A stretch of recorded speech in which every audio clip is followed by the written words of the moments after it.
Welcome to the Bickbeck graduation ceremony here in Senate House, the historic headquarters of the University of London. I would now like to introduce the Master of Bickbeck, Professor David Latchman.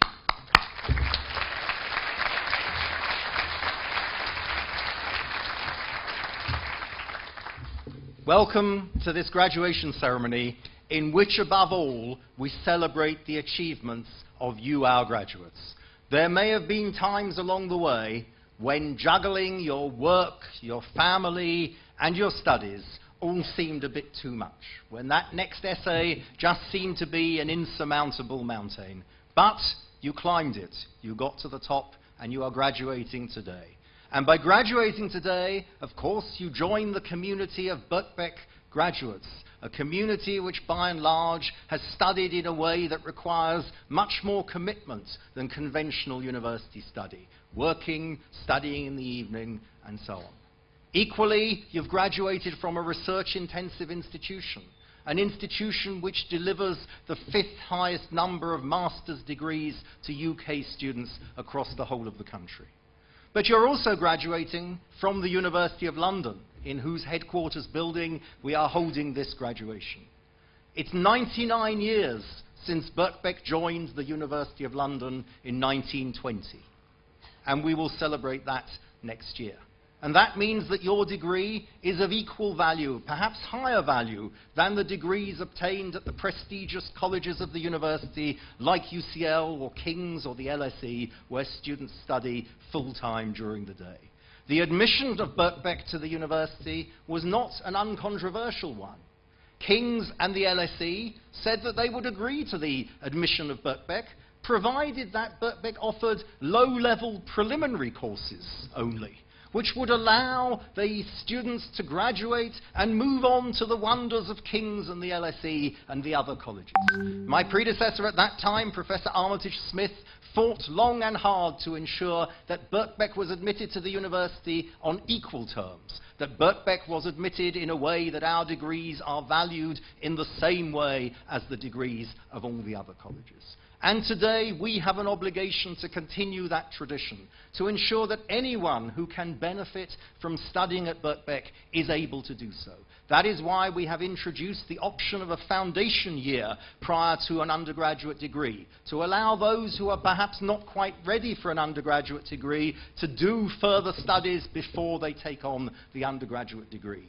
Equally, we will soon introduce preparatory courses for our master's degrees, so that those who have obtained bachelor's degrees from perhaps less prestigious universities may be able to prepare themselves for the rigors that you all know about of a Bickbeck master's degree. So we are continuing this tradition of offering our unique brand of higher education, a unique brand which has allowed us to be supported by so many distinguished individuals. And I just want to mention today that we have on the platform our Chair of Governors, Sir Harvey McGrath, whose son-in-law is graduating today and who is about to complete his 9-year term, the maximum allowable, as Chair of Governors. And coincidentally, this is the last graduation ceremony we will hold before Harvey steps down. So I want everybody to be aware of his contribution, and we're delighted, Harvey, to welcome you to be with us today.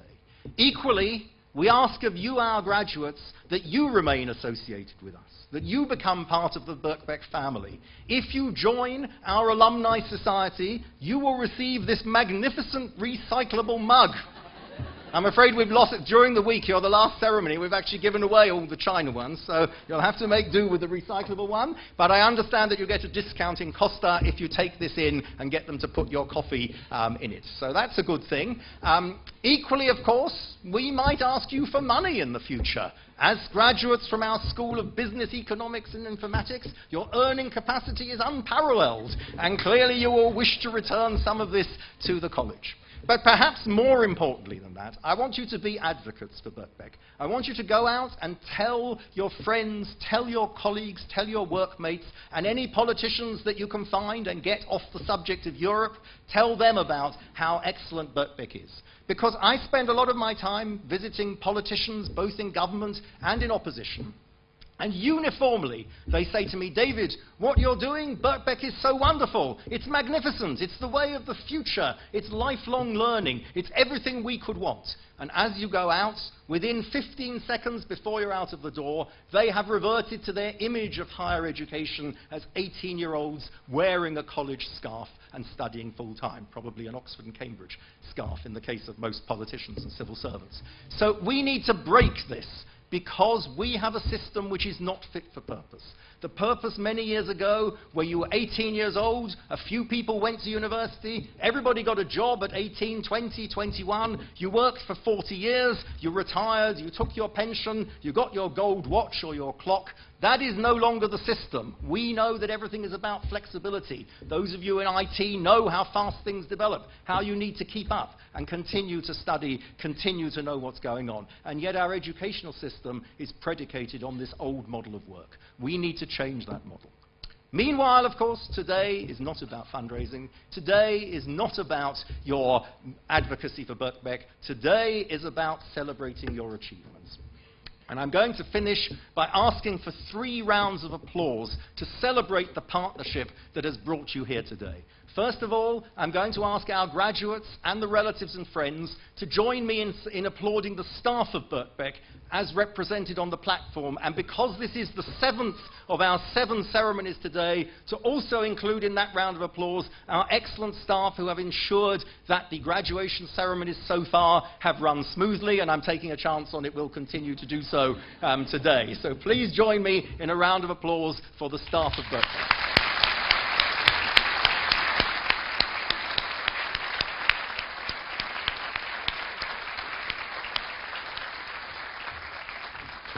Secondly, I want to celebrate a component of the partnership which is tremendously important, particularly at Birkbeck, but which could be overlooked. And that is you, the relatives and friends. Only you know the sacrifices that you have had to make to get your graduate through. Only you know when you had to go out to the park with the kids so that they would have peace and quiet to study. Or perhaps you couldn't go to the cinema because they needed to work, and so on. And in a moment we are going to celebrate your role. But before we do so, I have a message for you. Birkbeck is for everyone. You can be at the front of this lecture theatre in a short time. You can graduate from Birkbeck and you can get your revenge by sending them out with the kids to the park. In the meanwhile, while you fill out your application forms, I ask the graduates and the staff to join me in applauding the relatives and friends.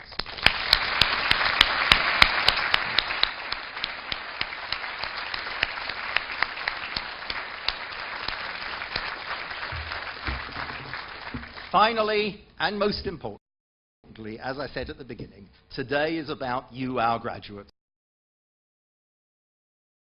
You have made it, you have achieved what you set out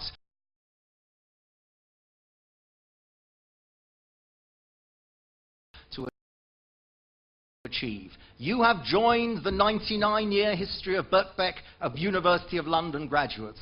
But even more importantly, you have joined the 196-year history of Birkbeck and its graduates. A history which was started by George Bickbeck, who had the vision in 1823 to realize that university education was not the preserve of the few, was not the preserve of the class elite, but was actually the right of anybody. That is the tradition that Bickbeck stands for, and that is the tradition that you have become a part of. And I ask the relatives and friends and the staff to join me in applauding your achievements.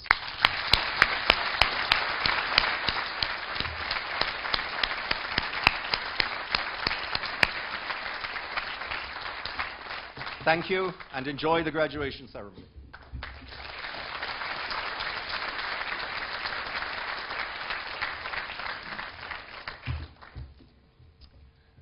Thank you, Master. I now call upon the Executive Dean of the School of Business, Economics and Informatics, Professor Philip Powell, to present graduates from this school.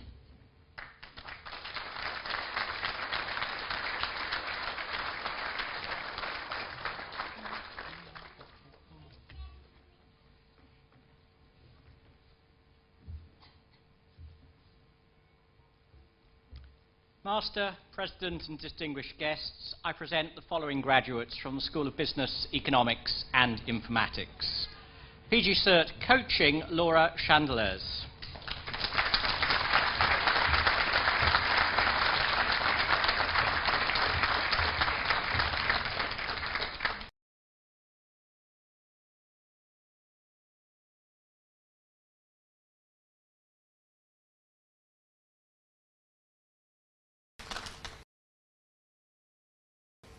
Mira Garrett.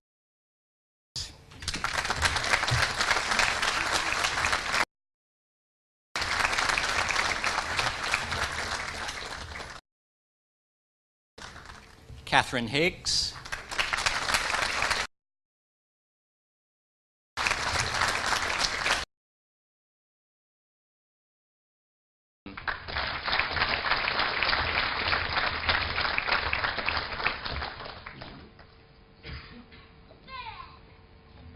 Winner of the prize for the best dissertation, Kenneth Courtney.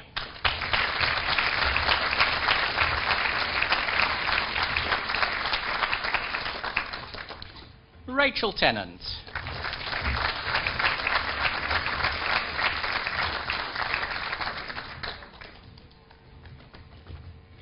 MSc Occupational Psychology, Francesca Barlow.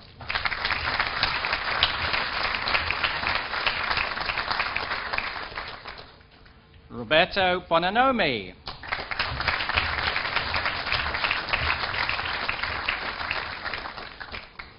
Rebecca Kaleja.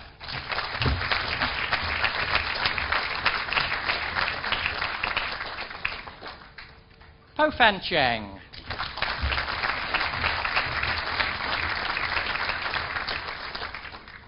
Charlotte Cook.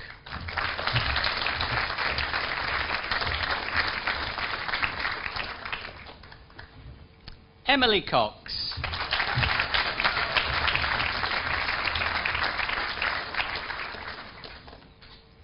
Sarah Davies.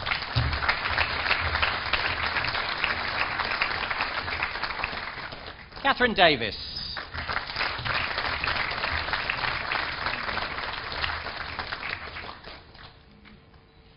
Jennifer Desmond.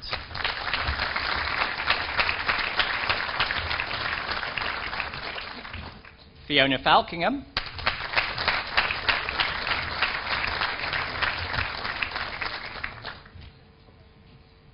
Claudia Grant.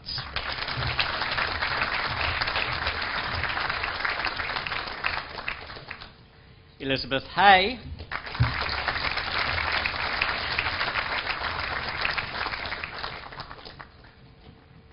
Christian Leesbell.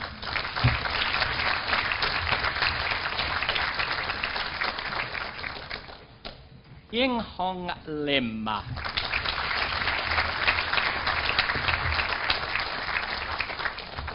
Jennifer Naylor.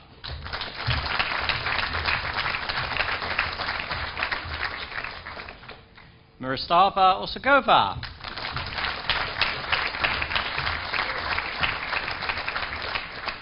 Sandra Perez.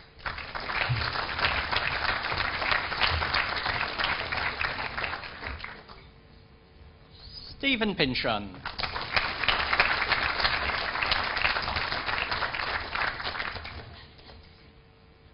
Ellie Manusi Roxon.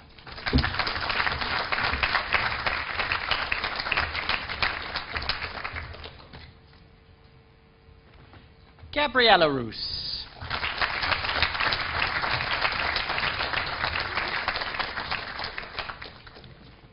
Rena Shah.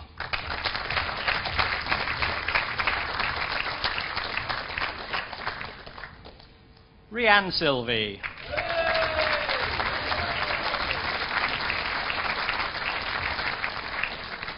Seda Tabak.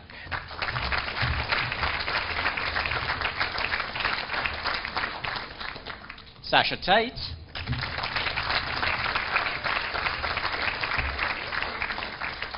Jennifer Tester.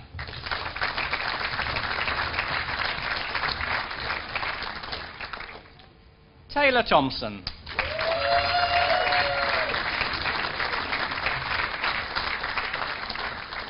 Felicia Toyne.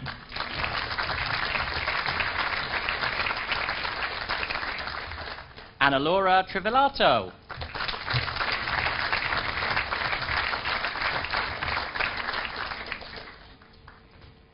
Nicola Weaver.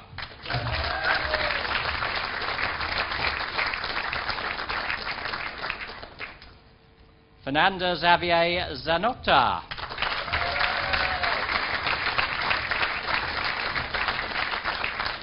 Natasha Young.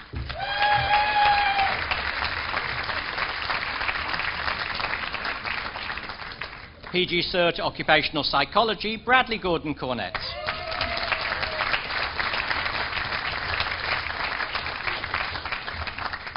Yasmin Karakut.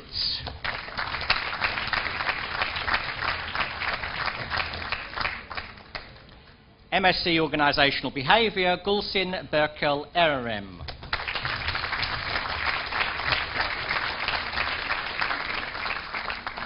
Yunnan Chen.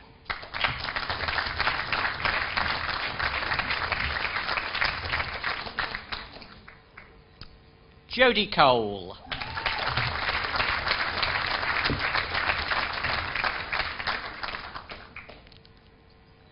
Irene De Desandro.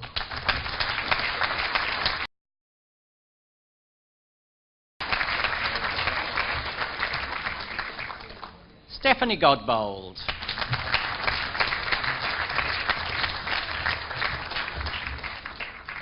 Katrina Hagen.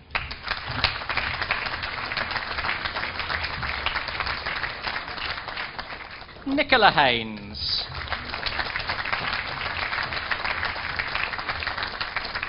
Alan Hayes.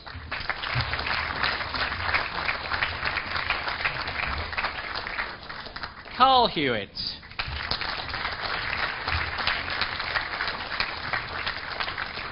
Emma Jennings.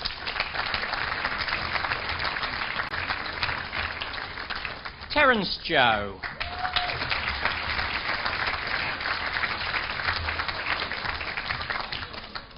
Rita Capadia.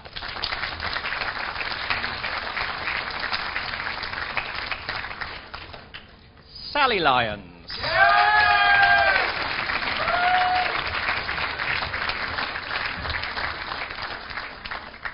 Richard McDonough.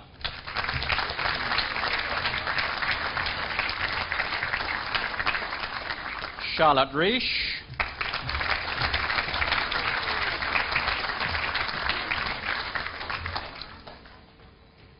Gregory Swaysland.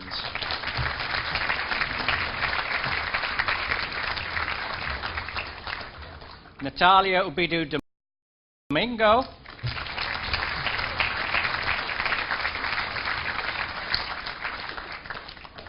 Gabrielle Waring.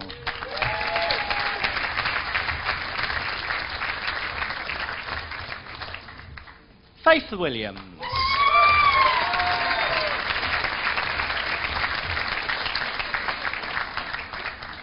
MSc Advanced Computing Technologies, Daniel Brownridge.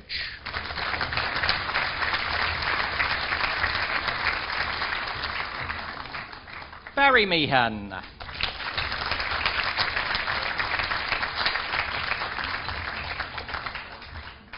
Sonam Sadiranji.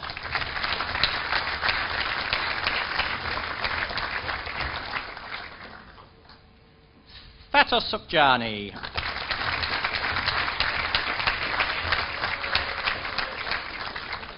Eshan Vira Abanksa.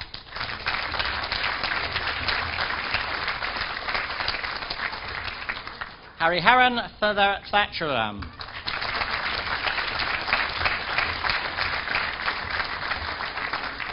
MSc Management with Marketing, Amy Tse.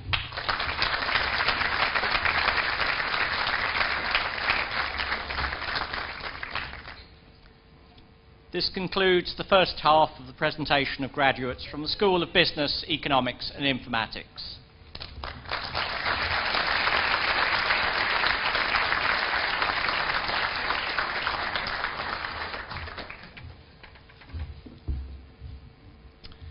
I now call upon Professor Joanna Burke, the College Orator, to introduce David Andrade, our alumnus speaker.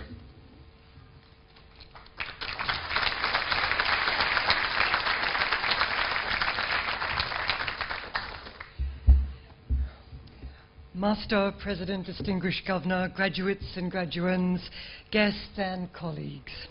You know, our alumni are extremely important to us. Ever since the London Mechanics Institution was established in 1823, our alumni have played a major role in our community. I guess the most important, though, of these alumni organizations, and certainly the most successful one, was established in 1919 by one of our former students, Ramsay MacDonald, of course the first Labour Prime Minister and indeed head of 3 governments in this country. He was the founder of the Friends of Bickbeck. The president at that time was, again, a Bickbeck professor, and that is Dame Helen Gwyn Vaughan, who was the first ever female professor of botany in this country, and just as important, during the First World War, she was the woman in charge of the female military services in this country. But today, the Friends of Bickbeck are our alumni community. And to speak about this community today, we have David Andrand coming to talk to us soon. David graduated from Bickbeck with an MSc in Advanced Computing Technologies, 2013. He's a technology leader, experienced at working in fast-paced and ever-changing environments. Currently, he is head of software engineering at the BBC and is leading the engineering teams developing 2 of the UK's most loved technological products, BBC iPlayer and BBC Sounds. Could you please all welcome David to the podium?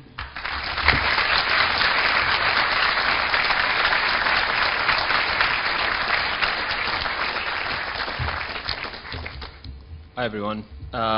First and foremost, it's great to be here. As you just heard, I'm David Andrand, and I like to think of myself as a software engineer at heart, although my team would probably say that there's been a time for that, and at least I used to be.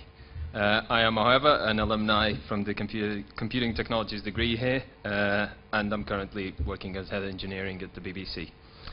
I decided to start my degree here a couple of years in my career. I had already done a BSc in Portugal and moved to London after that, and was working full-time when I did that. And I think I was looking for opportunities on how I could continue to study, because there's always a bit more to learn, and Bickbeck with the evening studies offered the perfect combination to do that.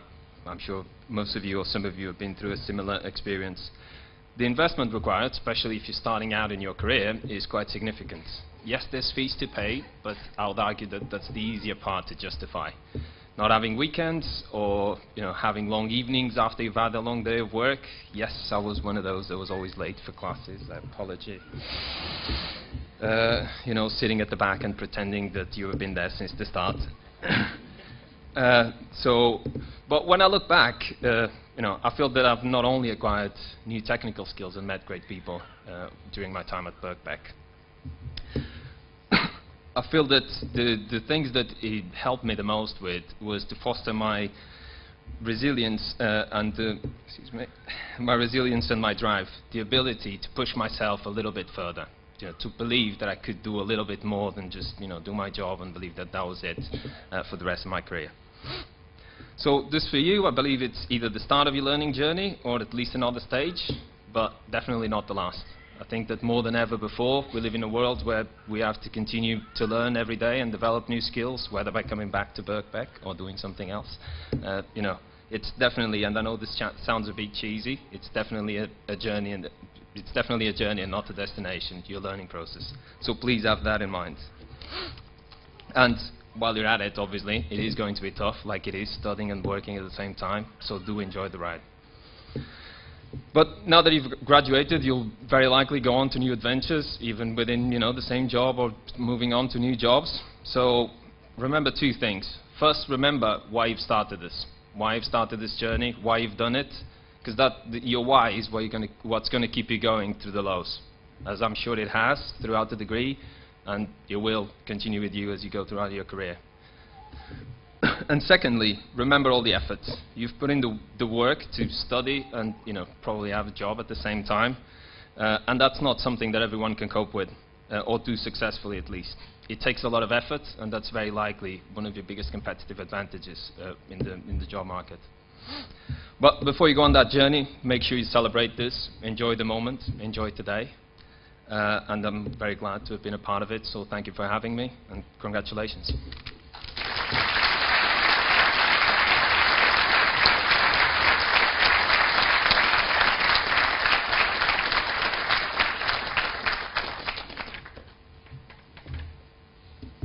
Thank you, David, for those most encouraging words, which I'm sure will resonate with most people here today.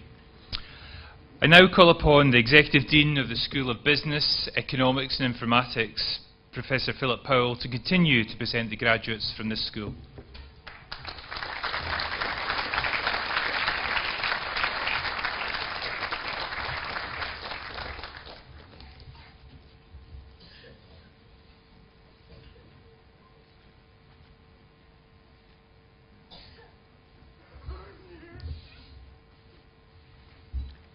Master, President and distinguished guests, I present the following graduates from the School of Business, Economics and Informatics.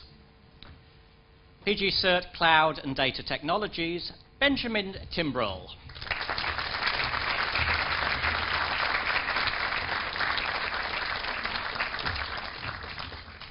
MSc Computer Science, Paul Bircham.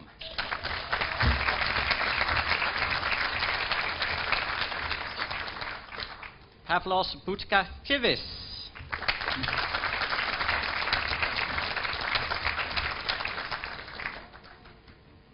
Catherine Buckley.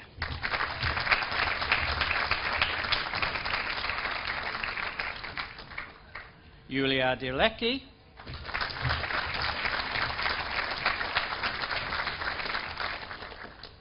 Winner of the prize for the best module result, Gareth Evans.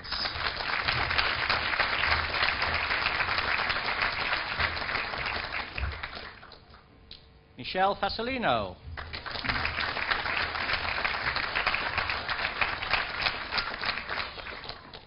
Gianesta Ferraro.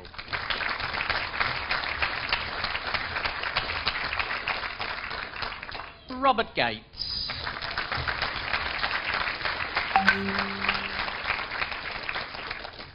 Thomas McGarry.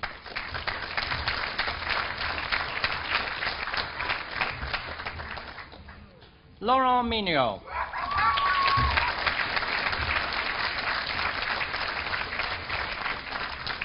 Edward Millman.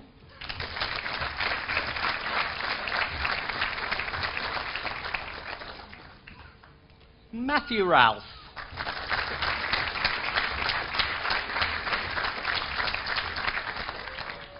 Ian Robinson.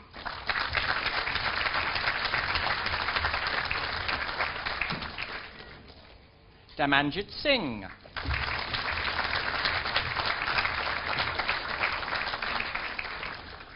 Benjamin Spanos.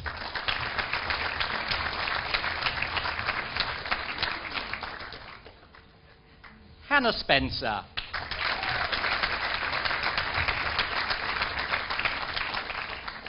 George Vincent.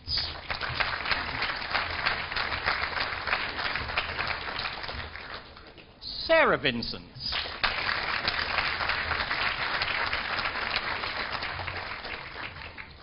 Postgraduate Diploma in Computer Science, Christopher Grocott.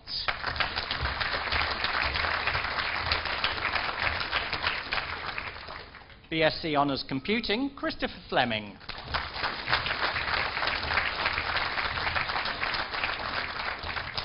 MSc Computing for the Financial Services, David Tucker.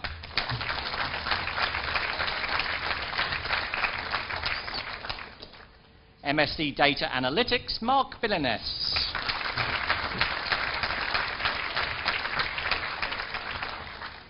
Samir Gimir.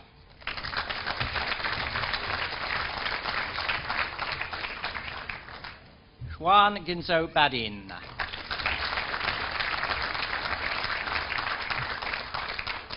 Georgia Kapatai.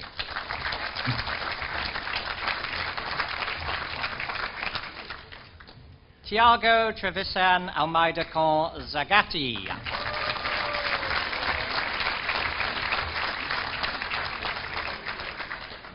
MSc Data Science, Catherine Coit.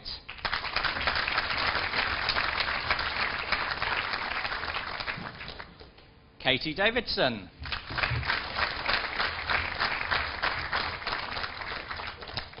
Mengxi Lee.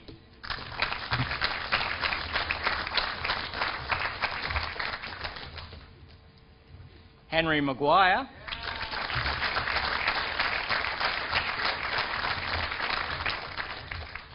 Jeffrey Oden.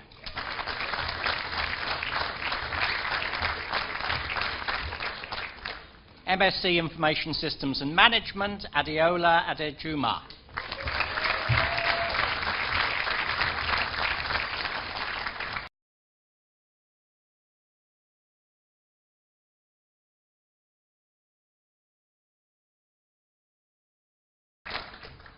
Anuki Alice.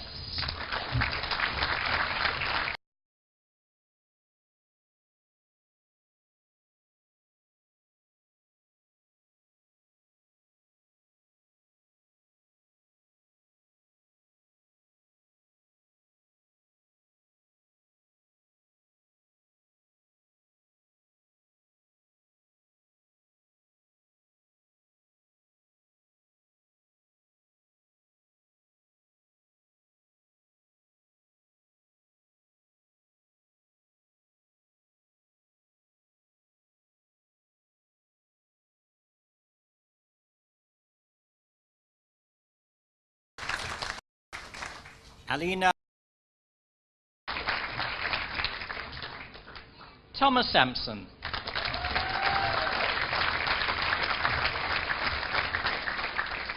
MSc Information Technology, Matthew Bell.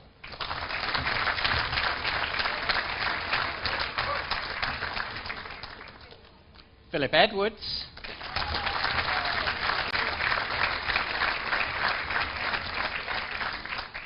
Peter Garner.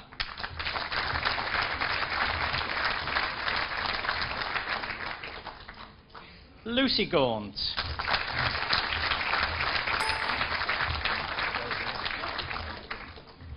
Julia Grant.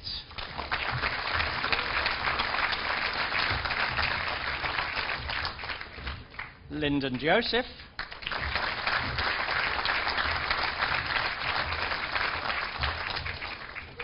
Jake Salmon.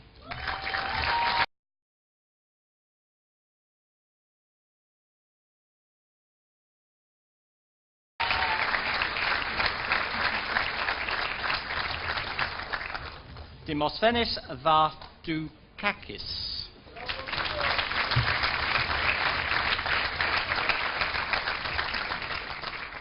MSc Learning Technologies, Peter Embleton Smith.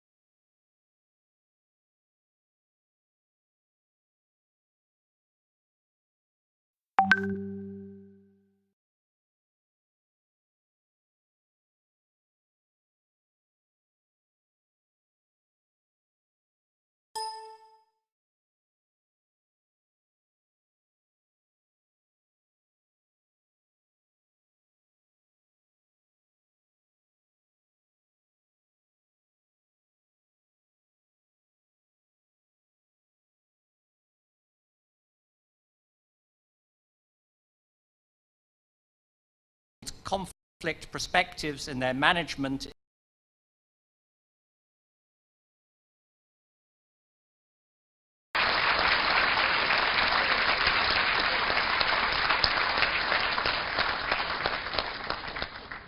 This concludes the presentations.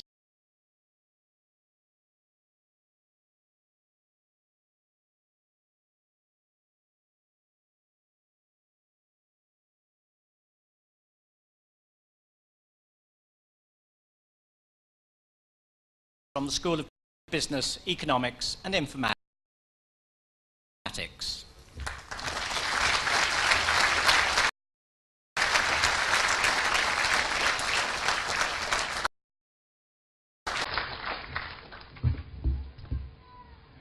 Thank you, Professor.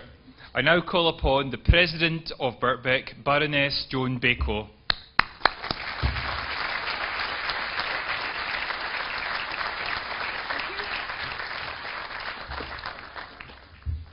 What a day. First of all, Master Fellows, colleagues, parents and friends, but most of all, graduates. Congratulations to you all. It's a real delight to shake everyone's hand as you go by. Just for a second, I feel part of your excitement, and it's very much contagious. It feels terrific to do. Because, you know, you've each given your time and effort to achieve your goal. How many of us can say that? It's really wonderful to see. You've been supported by family and friends, as we've heard, many of them here today, and it's a great day for everyone.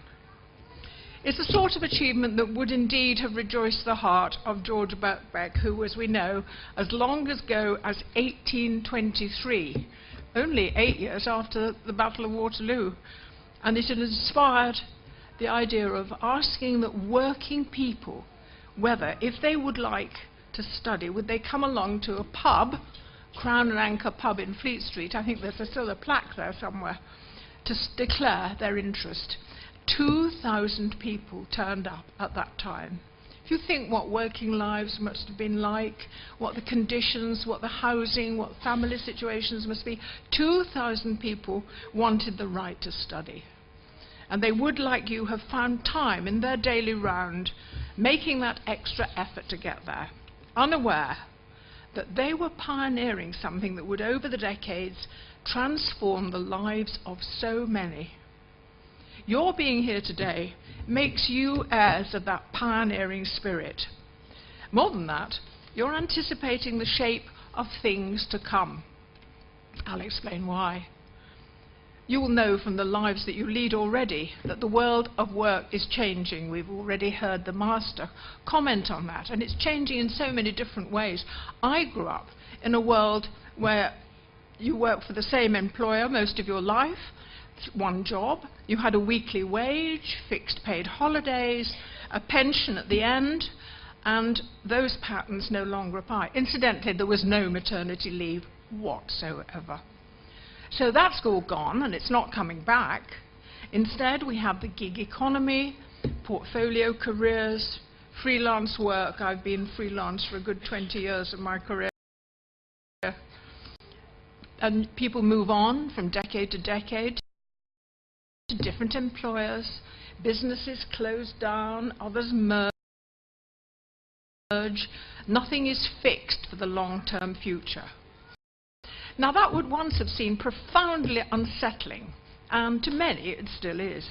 But to others, it offers change and opportunity. But the future holds still further change. The recent report by the House of Lords Committee on Artificial Intelligence heard how AI is bringing about what they call another industrial revolution, which will transform further the working patterns of working people for the future. Many routine and methodical jobs will simply go in their entirety, so we can expect a further crisis of employment. People, the report declared, will need to retrain as they proceed through their lives to adapt to this changing world. I know, because I sat on that committee. What we didn't discuss was how that retraining can be provided, and how our existing educational patterns are simply not fit for purpose. Of course, I, from my Bickbeck perspective, knew two things. First of all, that lifelong learning already exists here and at the Open University. It simply doesn't exist on a scale that will be necessary. And two, I knew that we in Bickbeck, and you who have qualified, know how it's done. We already provide a way of learning from what will be needed in future. You are ahead of the crowd. You can walk out of here and tell your friends, this is how it's going to be. This is what you all need to know. The trouble is that the government hasn't yet realised the scale of the change that's ahead of us all. They keep promising, but you know how it is, something else, I wonder what, gets in the way of all their planning. But those of us who care are keeping the pressure up to support and promote yet more lifelong learning. Meanwhile, you have a great advantage. In studying here in a university at the same time as holding down jobs out there in the world of work, you benefit as young people more than young people isolated in their universities, and they don't have that yet. The world today is full of confusion, conflicting views, opinions, promises by governments, our leaders and would-be leaders pour out across the media, the press, television, social media. It's simply impossible to keep track. Individual experience gets reported, it moves from person to person, it gets distorted, opinions proliferate, rumours shape up round it. Before long, it becomes a cause, and it becomes ever harder to know what is true and what is merely what someone believes. Just an example is this issue of vaccination against measles we've all been reading about. The world was on the brink of eradicating it entirely when personal doubt sprang up. A doctor wrote what was no more than a theory that vaccination could be associated with autism. The matter was extensively tested by medical experts, and he was declared wrong and struck off the medical register. But the idea had found followers, people who were rightly concerned about the health of their children and believed what he had said. They gave up on vaccination. Others joined them. Soon there was an anti-vaccination movement. Now there are increasing numbers of deaths from measles, and concerned across the world at the scale of this epidemic. Now, you, as Bickbeck graduates, have twofold advantage. First, you have the background of your own maturity to rely on. You've also learned from your study the ways of judgment and logic, the need for evidence-based decision-making. You are going to need those qualities in the years to come to sort out all this sort of confusion. You will have to know how to test assertions, challenge opinion. You do know. You are equipped for the future. So I wish you good fortune in your lives, and trust that with your values and judgments that you've learned here at Bickbeck, you will enrich your own lives and those of your families and your communities. Congratulations, everyone.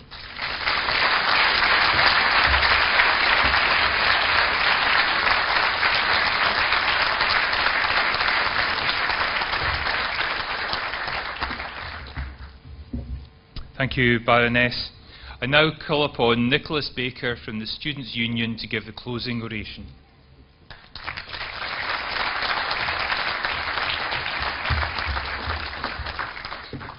Good evening, everyone.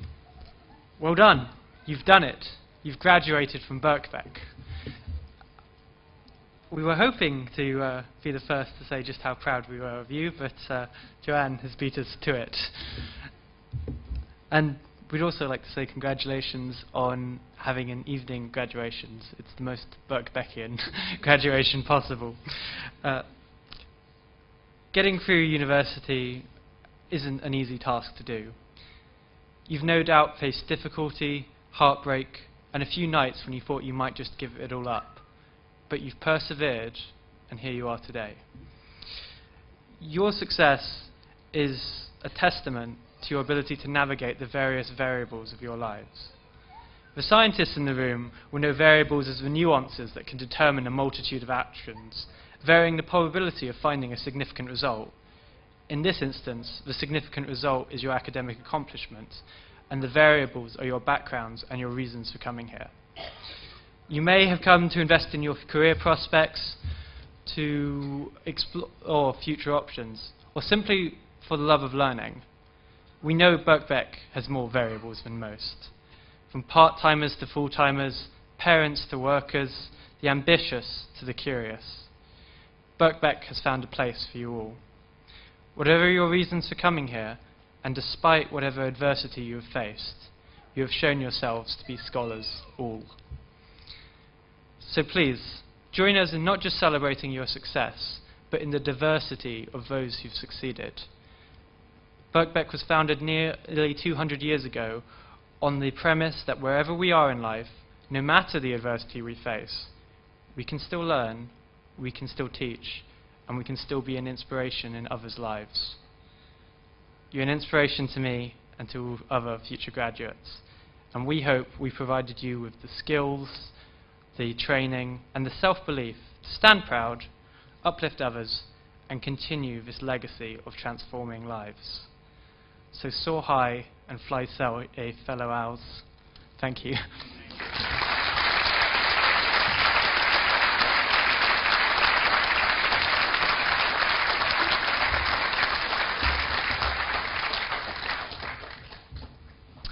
This concludes the graduation ceremony this afternoon and evening. Congratulations again to our graduates and to our guests here today, or maybe I should call our guests our prospective Bickbeck students. Now, the only thing that's standing between our graduates and the celebration is me. So in a few moments, I'll ask all the graduates to follow the platform party out as directed by the ushers, and move to the far end of the Macmillan Hall where you'll have your reception. Please don't stop outside in the hall. It causes two problems. One, it delays your celebrations, and two, it can cause some congestion. And our guests, please could you remain by your seats until all our graduates have left the hall before also going into Macmillan Hall for this section, which will last 1 hour. So, could you all please stand and remain standing until the platform procession has left the room. And on behalf of the college, we wish you well with your celebrations today, your future careers, and a safe journey home when it comes. Thank you.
Thank you.